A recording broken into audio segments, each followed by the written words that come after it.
3 hours after we buried my son, my daughter-in-law handed me a pen and told me it was just paperwork. I signed away my home. That night, she changed the locks and threw my clothes on the porch in garbage bags. I left without a word. 3 days later, police cars filled her driveway. If you're watching this, please subscribe and let me know where you're watching from in the comments. This story isn't just mine. It might be someone you love. But let me back up. Because you need to understand how a woman my age, 59, a widow, a mother, ended up homeless with one trash bag and a broken heart. The smell of lilies was still on my black dress.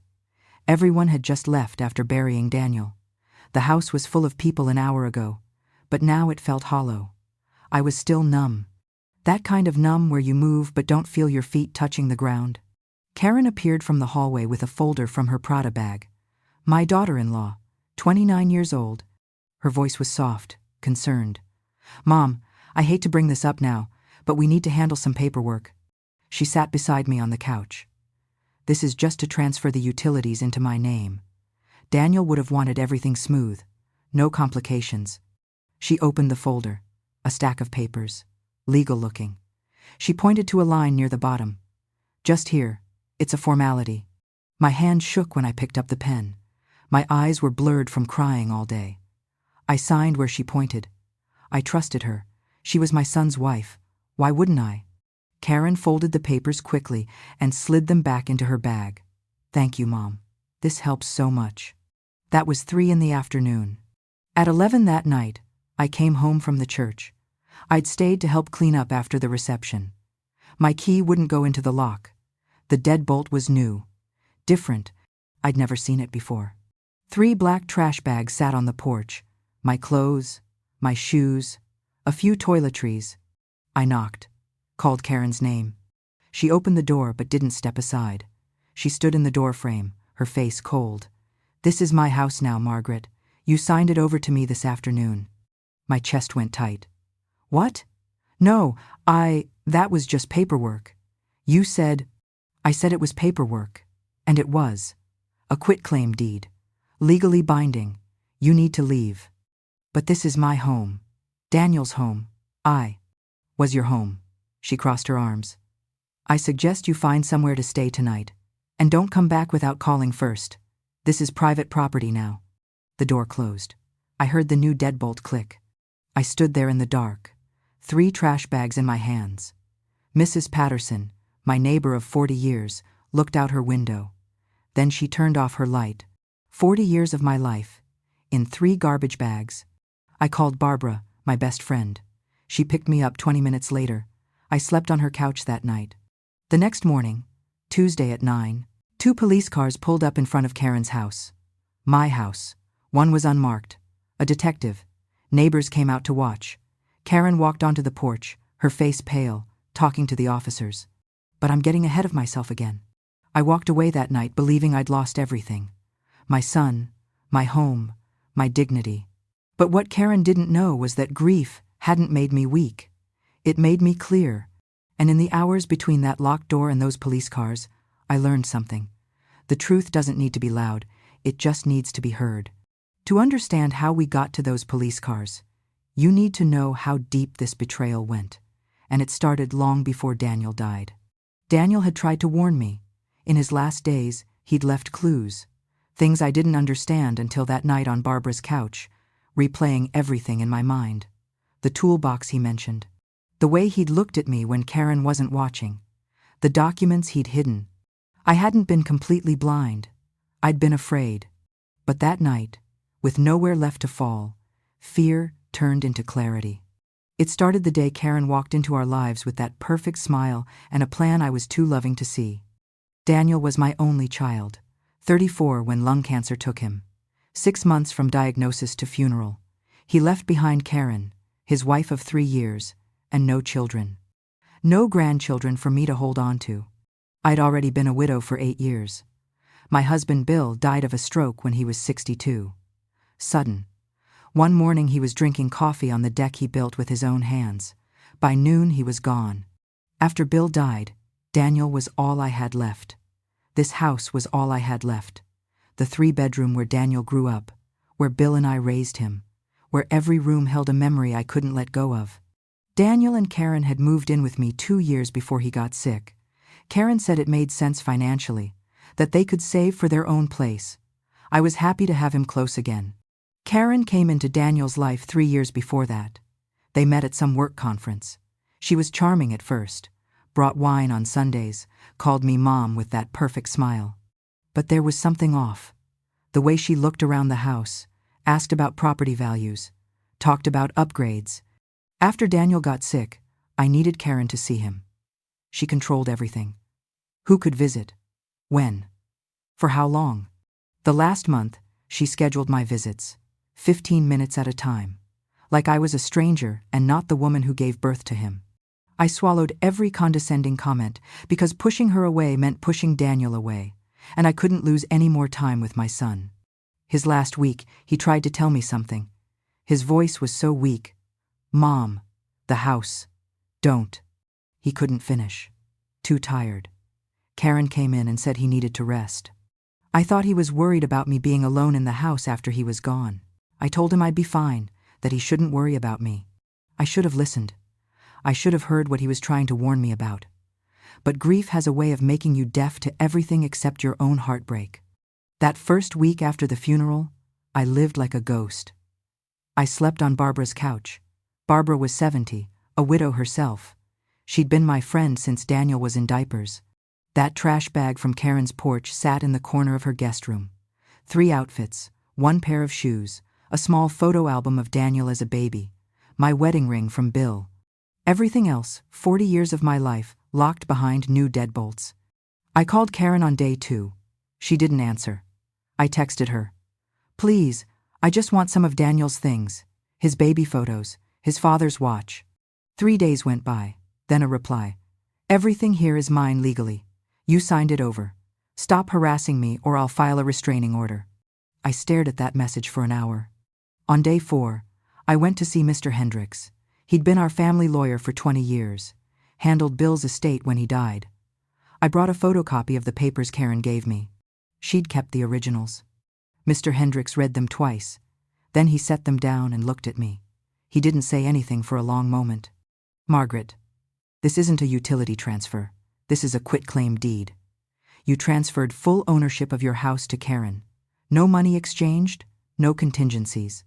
My hands went cold. He pointed to the date at the top. It's dated the day Daniel died. She had this prepared. The day Daniel died. Before the funeral, before I signed. I started seeing it then. The pattern. Karen had been setting this up for months. She'd convinced me to put her name on the joint checking account. To make it easier to pay hospital bills, she'd said. She'd arranged the funeral, kept all the paperwork. She'd told family members I was moving to assisted living because I couldn't handle the house anymore. None of it was true. That week, I ran into Mrs. Patterson at the grocery store. She'd been my neighbor for 40 years. She looked at me with pity. We heard you're not well, Margaret. I stood there with my basket. I'm fine. Who told you that? Karen said you've been getting confused. With finances. That's why she's helping you. I tried to explain, tried to tell her what really happened, but I could see it in her eyes. She thought I was in denial. The way people with dementia always think they're fine. Karen had poisoned the well before she ever locked me out. The second week, I went back to the house. It was a Tuesday afternoon. I just wanted Daniel's baby book, the photo album from when he was born, some of Bill's things. I walked up the driveway. The key still didn't work, but I went to the side gate. It was open. There were cars in the driveway, a BMW and a Tesla. I heard voices in the backyard. Karen was showing the house to buyers. 2 couples in their 30s, walking around, pointing at the deck, talking about square footage. 2 weeks after we buried my son. She saw me standing there. Her face went hard. She walked over and spoke low enough that her guests couldn't hear. This is private property. Leave or I call the police. I just want Daniel's things. His baby book. Please. Everything in this house is mine. You signed it away. Now leave. One of the men looked over, confused. Karen smiled at him and waved. Then she turned back to me. Go. I walked back through the side gate. As I passed the living room window, I glanced in. Daniel's room, the one where he grew up, was painted gray now. The bed was gone. There was a desk, a filing cabinet, a home office. 2 weeks. That night, I lay on Barbara's couch and stared at the ceiling. I couldn't sleep. Part of me wanted to believe Karen was right, that I was just a confused old woman who didn't understand paperwork, that this was easier for everyone. But something kept nagging at me. Daniel's last words, "Mom, the house, don't." His last words weren't delirium. They were a warning. Barbara brought me tea around midnight. She sat in the armchair across from me. "Margaret, I've known you since Daniel was in diapers. Grief doesn't make you stupid. Sometimes it's the only thing that makes you see clearly." I sat up, looked at her. "What do I do?" "You fight. Not for the house. For what's right. Because if you don't, she wins. And Daniel's memory deserves better than that." I thought about that all night. About what fighting would even look like. I didn't have money for a long legal battle. I didn't have proof that Karen tricked me. I had a signature on a legal document and a story that sounded like the confusion of grief. But I remembered a few things. Small things. Karen had used Daniel's phone in those last weeks to send messages. The phone company might still have records. There was a joint bank account Karen set up. I still got email notifications every time she made a withdrawal. And Daniel had mentioned something once, years ago, about a toolbox in the garage. "Mom, if anything happens, remember the toolbox." I didn't know what he meant then. I still didn't. But it was something. I didn't sleep that night. But for the first time since I signed that paper, I wasn't crying. I was thinking. And thinking is a dangerous thing for a woman with nothing left to lose. I stopped calling Karen.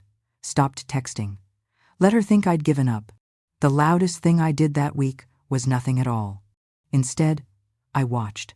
I didn't have Karen as a Facebook friend anymore. She'd unfriended me the day after the funeral. But her profile was public. I could see everything. Photos of her redecorating. Daniel's room was now a home office space with gray walls and floating shelves. She checked in at the gym, at restaurants downtown, at a spa. I started writing it down. Every post, every check-in. I built a timeline in a notebook Barbara gave me. The day Karen and Daniel met, 3 years ago. A work conference in Austin. The wedding, 4 months later, fast, too fast. The first time Karen mentioned estate planning. A year and a half ago. Around the same time she started asking about property values. The day Daniel started pulling away from me. 2 years ago, right after they moved in. The day Karen told Mrs. Patterson I was confused and needed help. 3 months before Daniel died. Every date told a story. And the story was this. Karen had been planning this for a long time. She didn't just steal my house. She stole my credibility first. She made sure that when the time came, no one would believe me. But Mr. Hendricks had said something that stuck with me. Unless you can prove fraud. Fraud. That word lived in my head now. I had 2 choices. Disappear into Barbara's guest room and let Karen win. Or build a case so airtight she couldn't lie her way out. I chose the second one. But I'd need help. And here's what Karen didn't know. I'd already started. Days before the funeral, when Daniel was fading, I'd sensed something. The way Karen watched me sign hospital forms. The questions she asked about the house deed. I'd made copies, called Mr. Hendricks with vague concerns. Even looked up Daniel's employer benefits, found mention of a will. I didn't act then because I thought I was being paranoid, grief playing tricks. But that night on Barbara's couch, those pieces clicked into place. I had a plan, not a perfect one. But it started with one question. Who else had Karen lied to? And would they be willing to tell the truth? And by morning, I'd have my answer. The first person I called was Mr. Hendricks. But that wasn't the morning after. I'd called him the week before Daniel died, left a message, asked about property transfers and whether someone could be coerced during grief. He'd called back 2 days before the funeral. "Margaret, are you concerned about something specific?" I'd said no, just planning ahead, being careful. That was a lie. I was afraid. And Daniel's eyes, when Karen left the room, told me I should be. So when I called Mr. Hendricks again that Tuesday morning, from Barbara's couch at 6 a.m., he already knew something was wrong. She did it, I said. Everything I was afraid of. I need to know my options, I said. Real options. He was quiet for a moment. Then he said, the deed is technically valid, but if you can prove coercion, undue influence during grief, or fraud like if she lied about what the document was, we have grounds. Fraud. That word again. Do you have any witnesses? He asked. Anyone who saw what happened that day? Anyone who heard her tell you it was just utility paperwork? I thought about it. The house had been full of people after the funeral, but by 3 p.m, when Karen handed me those papers, most everyone had left. Except one person. The hospice nurse? I said. Bethany. She was there that afternoon helping clean up. Find her, Mr. Hendricks said. See if she'll talk to you. I went through the stack of medical bills from Daniel's last month, hospice care invoices. There was a number for the agency. I called and asked for Bethany's contact information. They wouldn't give it to me directly, but they said they'd pass along my message. She called me back that evening. 2 days later, I did something I hadn't done in 3 weeks. I reached out to Karen directly. I sent her an email, not a text. I needed a paper trail. Karen, I'd like to speak with you. Not about the house, about Daniel's personal effects. Please. I didn't expect her to respond. But she did. 2 hours later. Tomorrow. 2 p.m. Starbucks on Maple. 30 minutes only. She agreed because she wanted to look reasonable. In case there was ever a legal issue, she could say she tried to work with me. I got to Starbucks 10 minutes early. Ordered a coffee I didn't drink. Sat by the window. Karen arrived exactly at 2. She wore a black blazer and jeans. Her hair was pulled back in a sleek ponytail. She looked put together. Professional. She carried a small shopping bag. She sat down across from me. Set the bag on the table. I brought some things of Daniel's. I thought you'd want them. I looked inside. A few photos. Not the baby pictures. Just random snapshots from his 20s. An old t-shirt. A coffee mug. His baby photos? I asked. His father's watch? The quilt my mother made? I'm keeping those, she said. They're part of the house's story now. The house's story. Like it was a museum piece, not my life. I kept my voice steady. Why did you do this, Karen? You have the house. You have everything. Why did you have to do it the day we buried him? She looked at me like I was a child. I didn't do anything to you, Margaret. You gave me that house. You signed it over freely. 3 hours after my son's funeral, when I could barely stand. Grief doesn't invalidate consent. She tilted her head. My lawyer told me that. She'd already talked to a lawyer. Of course she had. Let's be honest, she said. You couldn't afford that house alone. Property taxes, maintenance, utilities on a fixed income. This is better for everyone. Better for you. Daniel and I talked about this. Her voice was so calm. He wanted me to be secure. He knew you'd be fine. I leaned forward. When exactly did Daniel say he wanted you to have the house? She didn't answer right away. Just for a second, I saw something flicker in her eyes. Then she recovered. We discussed it many times. Did he know you had the deed prepared before he died? Her jaw tightened. She stood up. I don't have to justify anything to you. Daniel married me. He chose me. She picked up her purse. Started to leave. Then she turned back.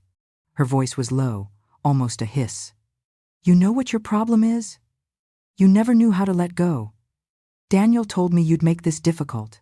Daniel said that? When? She realized what she'd done. Her face shifted. I don't remember exactly, during his illness. But I knew. Daniel could barely speak the last 3 weeks. He was on morphine. Half the time he didn't know what day it was.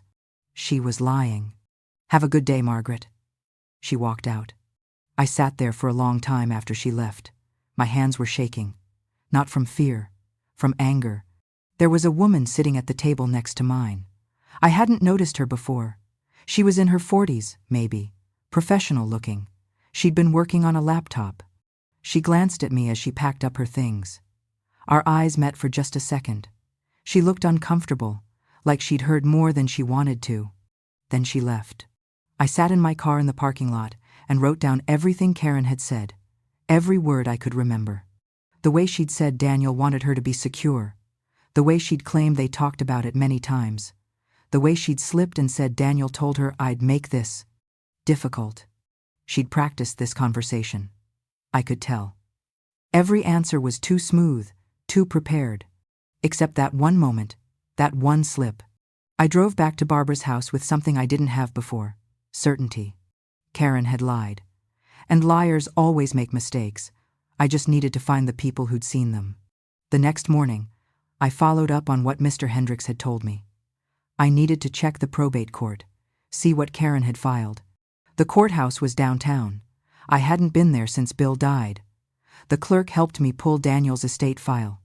It was thin, just a few pages. Karen had filed a petition to probate the estate, standard procedure when someone dies. But there was a section that made my chest tight. Decedent died intestate, no will on file. No will. But I remembered. 3 years ago, right after Daniel and Karen got married, he'd mentioned something about getting his affairs in order. The company offers a legal benefits program. He'd said, free will preparation. I should probably do that. Had he? I drove to the tech company where Daniel had worked, talked to the benefits coordinator. She was young, mid-20s, sympathetic. I'm so sorry for your loss, she said. Let me check our records. She typed for a minute, then nodded. Yes. Daniel Shaw enrolled in the legal benefits program 2 years ago. He had a will prepared through our partner law firm. My heart started pounding. Can I get a copy? You're his mother? Yes. Then yes. You're entitled to a copy as surviving parent. She printed it out. 3 pages. I read it in my car in the parking lot. The language was clear. The house, my house, was to remain mine for the rest of my life. Life estate, they called it. After I died, then it would go to Karen, if she survived me and remained unmarried. Otherwise, it would go to charity. Daniel had protected me. Even knowing Karen, even after marrying her, he'd made sure I'd always have a home. Karen had hidden this will, told the probate court it didn't exist. That was fraud. I called Bethany that afternoon, the hospice nurse. She agreed to meet me at a coffee shop near the hospital where she worked. She was younger than I expected. 28, maybe. She looked tired. Nurses always do. I shouldn't talk about patients, she said when she sat down. Daniel was my son, I said. I just need to know about his last days, please. She looked at her coffee, then at me. He was worried about you. He kept asking where you were. What did Karen tell him? That you were resting, or that you weren't feeling well. But he wanted to see you more. I felt something break open in my chest. Did he ever say anything about the house? Bethany nodded slowly. One day, Karen stepped out to take a call. Daniel was more alert than usual. He asked me to get something from his nightstand. A key. He said, for the garage. Mom knows. The garage? But then Karen came back. He stopped talking. He looked scared. Not of pain. Of her. I thought about what Daniel had said in the garage years ago. About the toolbox. If anything happens, remember the toolbox. Did Karen control his medication? I asked. Bethany's face changed. She looked down. She gave him his pain medication on schedule. Nothing illegal, but the timing. What about the timing? It was always right, before you were scheduled to visit. An hour early. The morphine would make him drowsy. Too tired to talk much. Was that normal? It was legal, but no, it wasn't normal. She agreed to write a statement.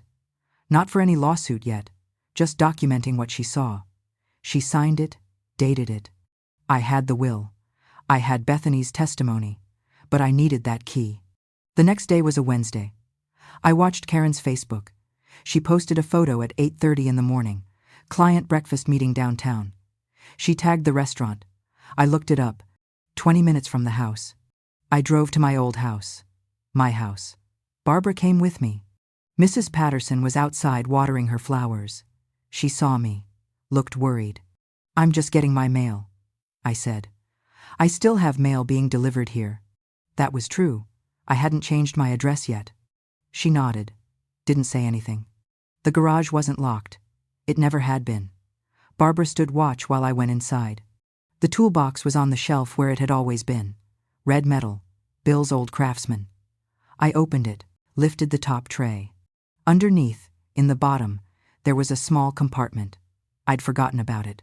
Bill had shown it to me years ago, for important papers. Inside was a USB drive. Black, plain. There was a label on it in Daniel's handwriting. For Mom, if anything happens. My hands shook when I picked it up. We left. I didn't take anything else, just the drive. That night, I plugged it into Barbara's laptop. There was one file. An audio recording, 4 months old. I clicked play. Daniel's voice filled the room. Weak, but clear. Clearer than it had been at the end. Mom, if you're listening to this, I didn't make it. I need you to know something. Karen isn't who I thought she was. She's been pressuring me about the house. Says it's for estate planning. But I made a will. You can stay there forever. I'm sorry I wasn't strong enough to stand up to her while I'm here. Please be strong enough for both of us. Don't let her take what Dad built for you. The recording ended. I sat there in Barbara's living room and cried. Not from sadness, from relief. He knew. He tried to warn me. And he'd left me proof. I called Mr. Hendricks. I have everything we need. Mr. Hendricks told me he needed a few days to prepare the motions, file the paperwork. We had a court date set for the following Wednesday, 1 week away. But Karen moved faster. That Saturday morning, I woke up to text messages. 3 friends from church, Barbara's sister, even Mrs. Patterson. They all said the same thing. Did you see Karen's post? I opened Facebook. Karen had posted an announcement in the neighborhood community group. Estate sale today. Beautiful vintage items, furniture, collectibles. Everything must go. Downsizing, after family transition. She'd listed my address, added photos of my mother's china, the quilt my grandmother made, Daniel's baby furniture that I'd kept in the attic. The sale started at 9. It was already 8:15. Barbara came into the kitchen, saw my face. What happened? I showed her the post. She's selling your life, Barbara said. I called Mr. Hendricks. It went to voicemail. It was Saturday. He probably wasn't checking his phone. Don't go, Barbara said. It'll look like harassment. We file the papers Monday. 2 more days. But I couldn't stay away. Those were my mother's dishes. My wedding china. Daniel's first baby blanket. I drove there. Barbara came with me. By the time we arrived, there were already 30 people on the lawn. Tables set up everywhere. My things laid out like a yard sale. Price tags on everything. My mother's china set. $40. The handmade quilt. $15. Bill's record collection. $5 per album. I saw a woman holding the china, asking Karen if she'd take $35. I walked up the driveway. My heart was pounding. Karen saw me. Her face went hard. I tried to keep my voice calm. Karen, we need to talk. She walked over to me, smiled at the people browsing, then spoke low. Margaret, you can't be here. This is private property. These are my belongings. My mother's china. My son's memory box. She raised her voice, loud enough for people to hear. Everyone, I'm sorry for this disruption. This is my mother-in-law.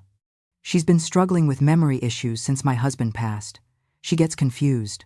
People stopped shopping, turned to look. I felt my face go hot. I'm not confused. These are my things. You stole them. Margaret, please. Karen pulled out her phone. I don't want to do this. But if you don't leave, I'll have to call for help. She didn't say police. She said help, like she was calling for medical assistance. One of the women shopping put down the dishes she was holding, looked at me with pity. Poor thing. Another man whispered to his wife, Should we leave? Karen turned to them, smiled. I'm so sorry about this. She gave me these items months ago, but now she doesn't remember. That's not true, I said, my voice cracked. She locked me out 3 weeks ago. She forged. But I could see it in their faces. They believed her. A young widow dealing with a confused old woman. That's what they saw. I felt dizzy. The sun was too bright. My chest felt tight. Barbara grabbed my arm. "Margaret, let's go!" But my legs went weak. I stumbled. Barbara caught me. "Someone call 911, Karen said. "No," I said. "I'm fine. But someone had already called. I heard the sirens 5 minutes later. The ambulance arrived.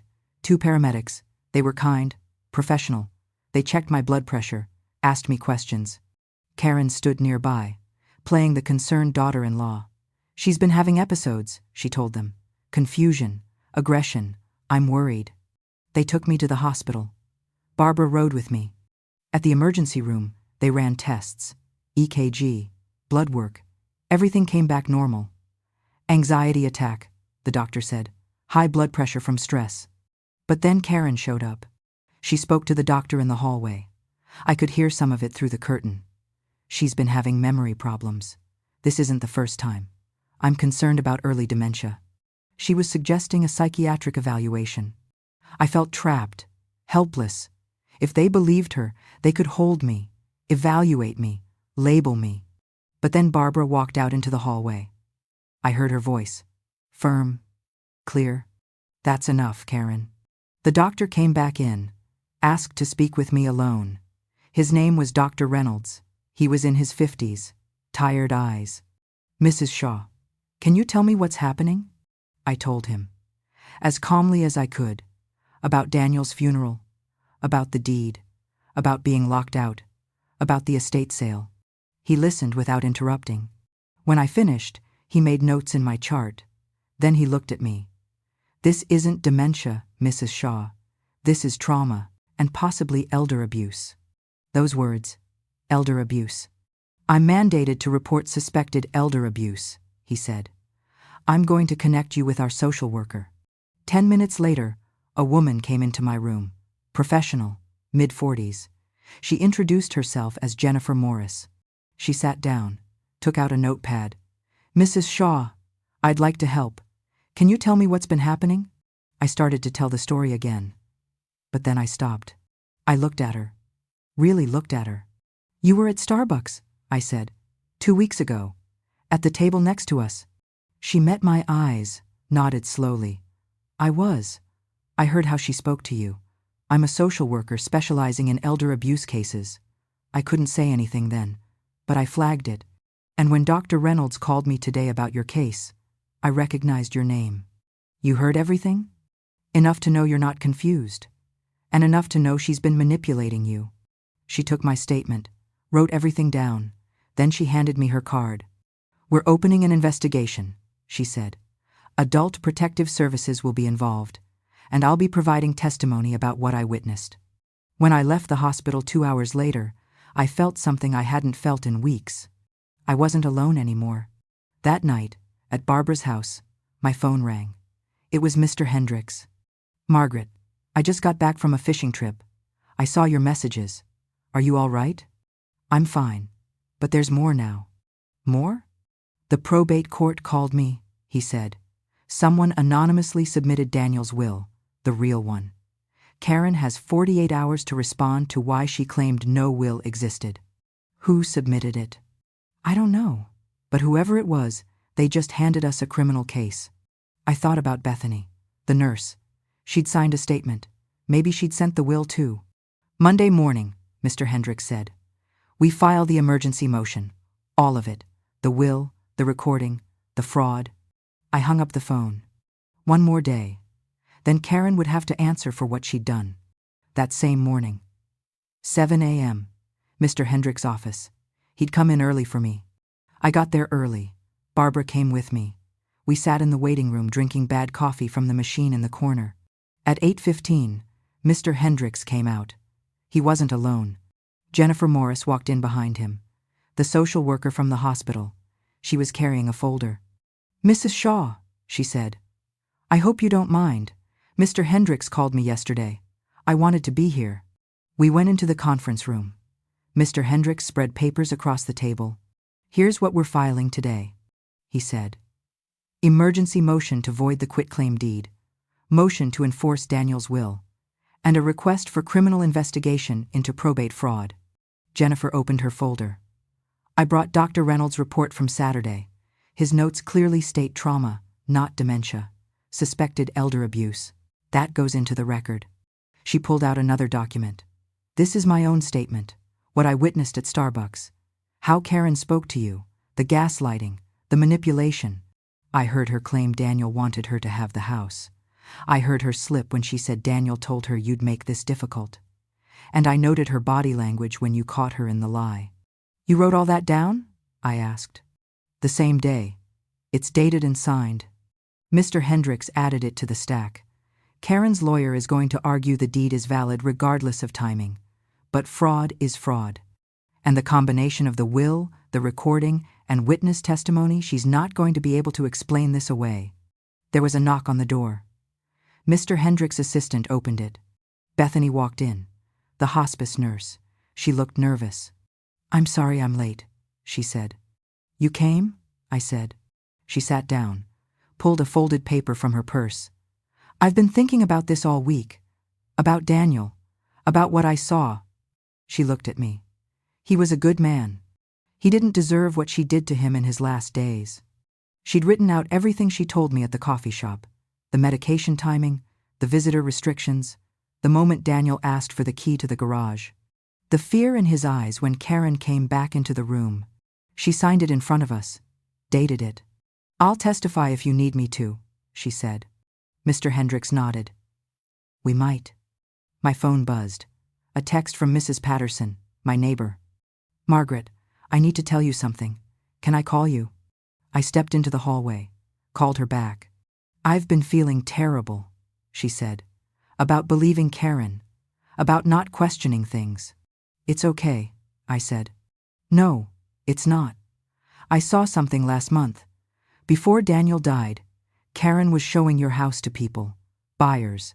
She told them it was her inheritance. But Daniel was still alive. He was upstairs in hospice care. My chest went tight. She was selling it while he was still alive? I didn't think much of it at the time. I thought maybe you'd agreed to it. But after Saturday, after that estate sale, I realized she'd been planning this for a long time. Would you be willing to write that down? Yes. I'll bring it to your lawyer's office this afternoon. When I went back into the conference room, everyone was waiting. Mrs. Patterson, I said. My neighbor.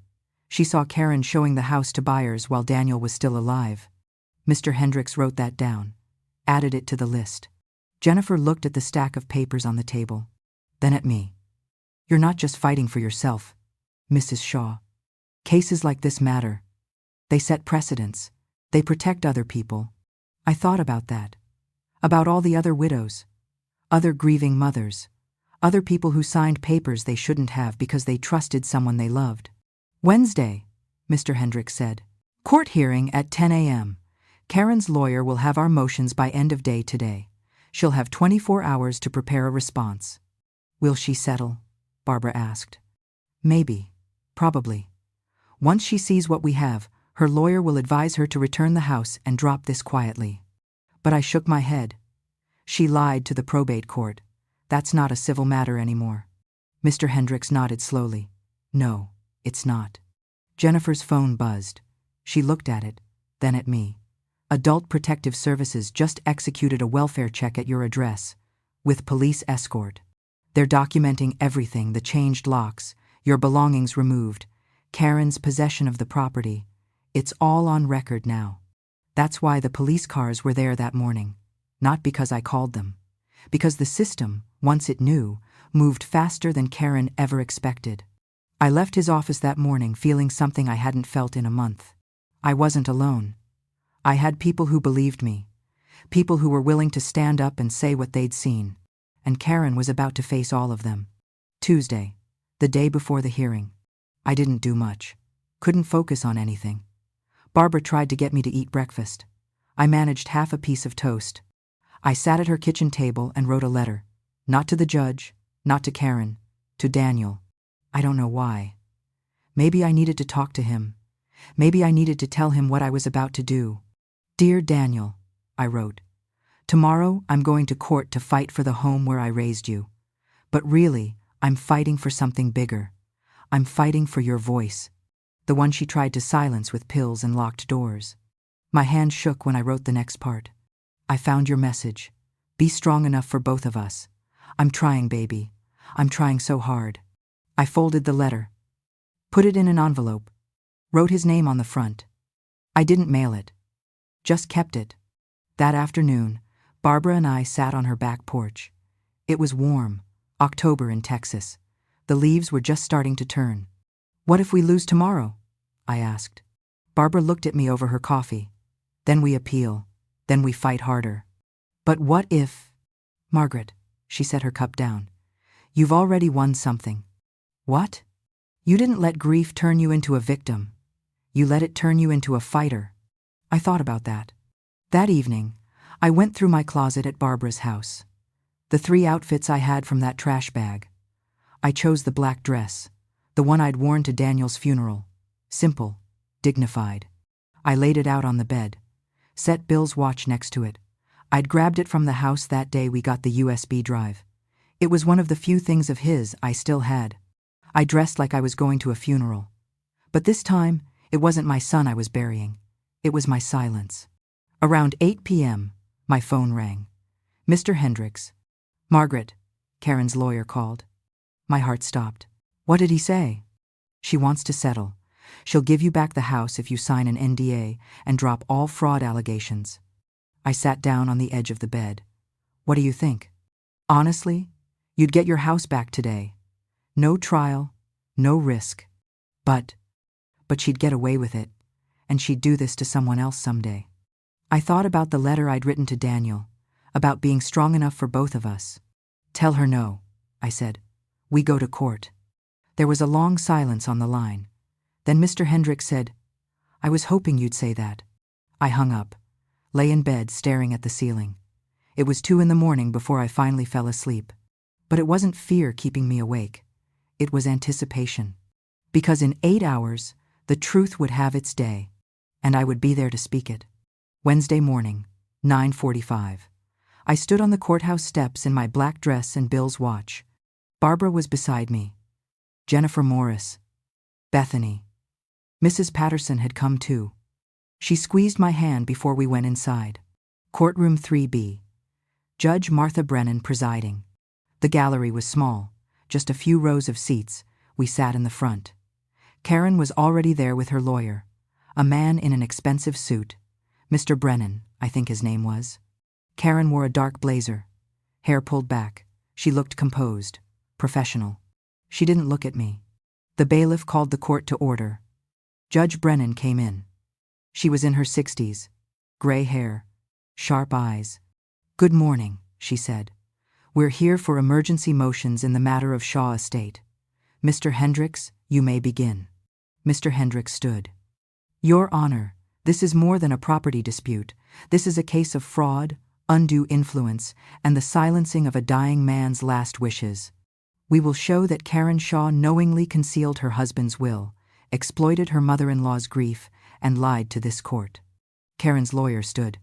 Your Honor, this is a simple property matter. Mrs. Margaret Shaw willingly signed a quitclaim deed transferring property to my client. While we sympathize with her grief, grief does not invalidate a legal document. Judge Brennan looked at both of them. I've reviewed your filings. Mr. Hendricks, present your evidence. Mr. Hendricks started with the will, Daniel's will. He handed copies to the judge and to Karen's lawyer. Daniel Shaw executed this will 2 years ago through his employer's legal benefits program. It clearly states his mother would have life estate in the family home. After her death, the property would transfer to Karen Shaw only if she remained unmarried. Otherwise, it would go to charity. He pointed to the probate filing. Mrs. Karen Shaw filed probate, claiming no will existed. That is perjury. Karen's lawyer stood. My client was unaware of this will. She had no knowledge. The will was filed with her husband's employer benefits office, Mr. Hendricks said. She received copies of all benefits documents when Daniel died. She had to have known. Judge Brennan made notes. Continue. Mr. Hendricks showed the timeline. The deed dated the day Daniel died. The funeral ended at 1:47 p.m. The deed was signed at 4:15. 7 hours after his death, she presented this deed to Mrs. Shaw and told her it was utility paperwork. Mrs. Shaw was in acute grief. She signed without reading it. That's her responsibility, Karen's lawyer said. It's fraud, Mr. Hendricks replied, and we have proof. He asked to play the audio recording. The judge allowed it. The courtroom went quiet.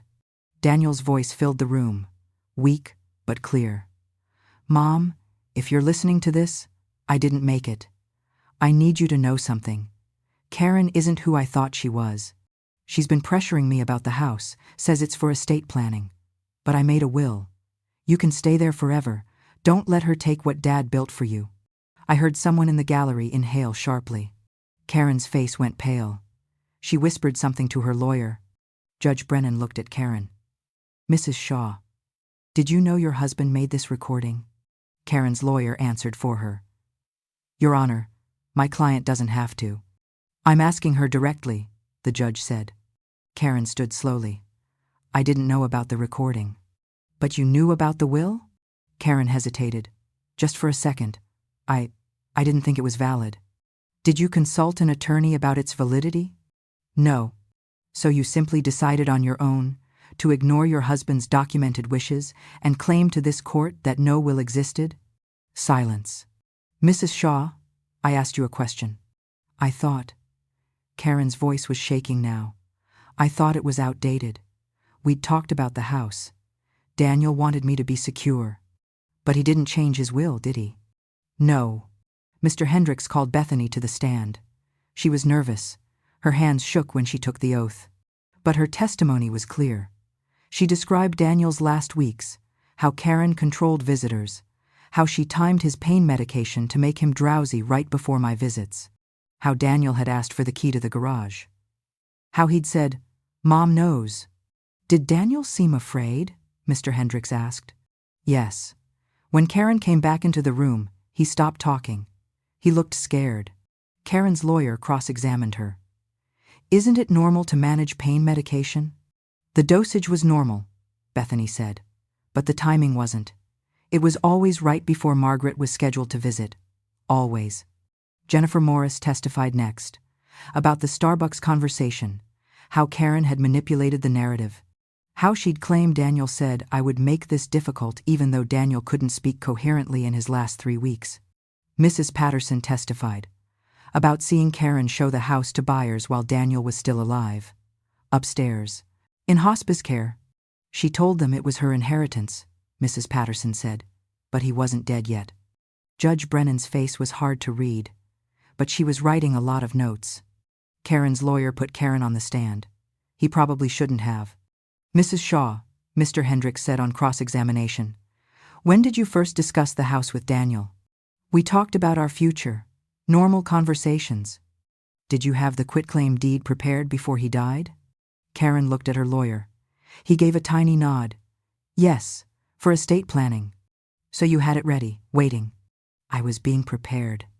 And on the day of his funeral, you told Mrs. Margaret Shaw it was utility paperwork? It was simplified language. She was upset. You lied to her. I didn't. Yes or no? Did you tell her it was utility paperwork when it was actually a property deed? Karen's hands gripped the edge of the witness box. It was easier to explain that way. That's a yes, Mr. Hendricks said. And when she signed, you took immediate possession, changed the locks that same night, put her belongings in trash bags on the porch. The house was legally mine. But morally? Mr. Hendricks looked at her. Your husband just died, and you threw his mother out on the street 3 hours after burying him. Karen's lawyer objected. Judge Brennan sustained it. But the damage was done. Then Mr. Hendricks asked the question that broke her. Mrs. Shaw, this house is worth approximately $340,000. Is that correct? I don't know the exact. You listed it for sale at $339,000. So you knew. Tell this court. Why did you need to do this the day of the funeral? Why not wait a week? A month? Why 3 hours after you buried your husband? Karen didn't answer. Because you were afraid, Mr. Hendricks said. Afraid Mrs. Shaw would find the will. Afraid Daniel had told her something before he died. Afraid if you waited, she'd have time to think, time to question. So you struck while she was most vulnerable. Karen's voice was barely a whisper, That house was worth $340,000. I wasn't going to be stuck with. She stopped, realized what she'd said. Stuck with what, Mrs. Shaw? She looked at the judge. Then at her lawyer. I mean, the responsibility. But we'd all heard it. The truth under the lie. Judge Brennan set down her pen. I'm taking this matter under advisement. However, I am issuing an immediate temporary restraining order. Mrs. Karen Shaw is prohibited from selling, transferring, or disposing of any property at the address in question. Mrs. Margaret Shaw is granted immediate temporary occupancy, pending my final ruling. Furthermore, I am referring this matter to the District Attorney's Office for investigation of probate fraud and possible elder exploitation. Karen's face went white. The hearing ended. We walked out into the hallway. I couldn't feel my legs. Barbara hugged me. Jennifer shook my hand. Bethany was crying. Mr. Hendricks came out last. The DA's office moves fast on elder abuse cases, especially with this much evidence. I walked outside. The sun was bright, too bright. There were 2 police cars in the parking lot, unmarked. I saw an officer talking on his phone, looking at a paper. Karen came out with her lawyer. She saw the cars, saw the officer. Her face went even paler. This was it, the moment from the beginning, the police cars I'd mentioned in my first words. But I didn't stay to watch. I got in Barbara's car, and we drove back to her house. I'd be going home tomorrow. To my home. The one Bill built, the one Daniel grew up in. But today, I just needed to breathe. Thursday morning, a locksmith met me at the house. My house. He changed the locks back, gave me new keys. Barbara helped me move my things back in. The 3 outfits from the trash bag, the photo album, Bill's watch. It wasn't much. The house was emptier than I remembered. Karen had sold a lot at that estate sale. The living room furniture was gone. My mother's china, the quilt, some of Daniel's things. But it was mine again. Friday, I got a call from Mr. Hendricks. The district attorney had filed charges: probate fraud, financial exploitation of an elderly person. Karen's bail was set at $25,000. The local news picked up the story. Woman charged in deathbed deed scheme. I didn't watch it. Didn't need to. By the weekend, neighbors started coming by. Bringing casseroles. Apologies. Mrs. Patterson came on Saturday morning. She brought a pot roast. I should have questioned it, she said. I should have known something was wrong. You believed what seemed believable, I told her. That's not your fault. Other neighbors left notes. Called. We didn't know you were forced out. We thought you agreed to leave. The estate sale had left a bad taste. People had seen my wedding china sold for $40, my grandmother's quilt for $15. It felt wrong. Too rushed. Too cold. Over the next few weeks, the legal pieces fell into place. The judge made her ruling permanent. The quitclaim deed was voided. The house was mine. Daniel's will was entered into probate. Life estate, just like he wanted. The court ordered Karen to repay the money she'd taken from the joint checking account during Daniel's illness, $43,000. Money she'd spent on renovations and furniture and that Prada bag. She had to attempt to buy back the items from the estate sale. Most were gone, sold to strangers. But some people, when they heard the story, returned things. Mrs. Patterson's daughter brought back the photo album she'd bought. A man from church returned Bill's record collection. My mother's china was gone, the quilt was gone, but I made peace with that. They were just things. Karen's criminal trial happened 4 months later. I didn't attend. Didn't need to. I'd already said everything I needed to say. She took a plea deal, pled guilty to reduced charges, no jail time, but 3 years probation, fines, restitution, required to attend elder abuse education programs. And she was prohibited from working in any elder care or estate planning capacity. There was a no-contact order. She wasn't allowed to contact me. During the investigation, something else came out. Karen had done this before. She'd been married once before Daniel, another man who'd died young. His elderly mother had given Karen her property too. That woman was still alive, in a nursing home in Oklahoma. Confused, alone. I wrote to her. We talked on the phone, she cried. I cried. The DA couldn't prosecute that case. Too much time had passed. But at least she knew now. She wasn't confused. She'd been manipulated too. I visited her once. Drove 4 hours to that nursing home. Sat with her. Held her hand. We were both survivors of the same predator. 6 months after the hearing, I sat in my living room. My living room. The one Bill and I picked out furniture for 30 years ago. The one where Daniel took his first steps.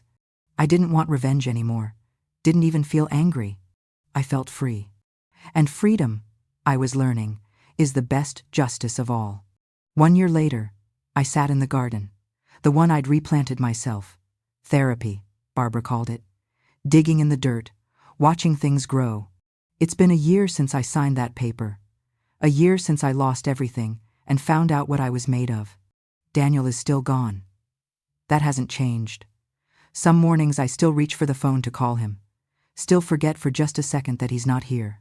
Some of my belongings never came back. My mother's quilt, Daniel's baby book. Karen sold them and they're gone. That year of trauma, I can't get back. But I gained something I didn't know I'd lost. Myself. For so long, I'd been Daniel's mom, Bill's widow. I forgot I was Margaret, just Margaret. And Margaret is stronger than she knew. Barbara isn't just my friend anymore. She's my sister. We have coffee every morning on the deck Bill built. Jennifer Morris still calls once a month. Checks in. She's helped me get involved with an elder advocacy group. I volunteer now. Talk to other people who've been where I was. Bethany visits sometimes. She left hospice nursing. It was too hard after what she saw with Daniel. She's a patient advocate now at the hospital. She brought her daughter by last month. Sweet girl. 5 years old. She calls me Miss Margaret. Mrs. Patterson and I tend the garden together on Saturdays. She brings coffee. I bring pastries from the bakery downtown. I thought being alone meant being lonely. But I was more lonely in my grief than I am now. The house is different now. I've made changes. Daniel's room is still Daniel's room, but I repainted it. Kept some elements. His guitar in the corner, photos on the shelf, the USB drive in a small frame on the dresser. But it's not a shrine. It's a home again, with life in it. I rent out the guest room to a nursing student. A girl named Sarah, 23. Reminds me a little of Bethany. She helps with yard work in exchange for reduced rent. It's nice having someone else in the house. I speak at workshops now. How to protect yourself when grief makes you vulnerable. I've helped 3 other women fight similar situations. Walked them through the process. Sat with them in court. Daniel's death wasn't meaningless. His protection of me, even after he was gone, started something. 14 months after the trial, I got a letter. From Karen. It wasn't an apology. Not exactly. But it was something close. You were right, she wrote. I told myself I deserved that house, that I'd earned it by caring for Daniel, but really, I was just scared. Scared of being broke again. Alone again. I made you the enemy instead of seeing you were just another person in pain. I don't expect forgiveness, but I wanted you to know I see it now. I didn't write back. But I didn't throw the letter away either. I keep it in a drawer. Not because I've forgiven her. Maybe I have, maybe I haven't. But because forgiveness isn't about whether she deserves it. It's about whether I deserve peace. And I do. I use the restitution money to create a scholarship fund, the Daniel Shaw Memorial Scholarship, for children who've lost a parent. The first recipient was a girl whose mother died of COVID. A nurse. She's studying to be a teacher. Daniel would have liked that. I updated my will too. When I die, the house goes to an organization that helps displaced elderly people. People like me.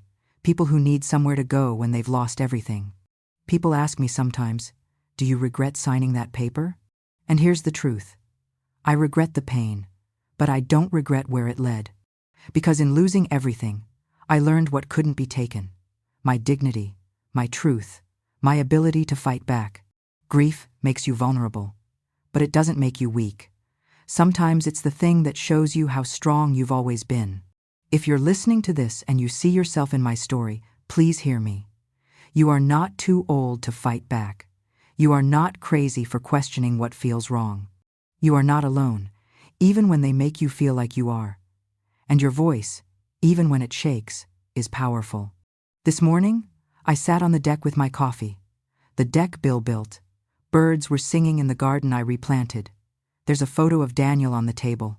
Not sad, just there. I talk to him sometimes. Tell him about my day. About Sarah, the nursing student. About the garden. About the women I've helped. I think he'd be proud. Not because I won, but because I didn't let her win. There's a difference. I'm 59 years old.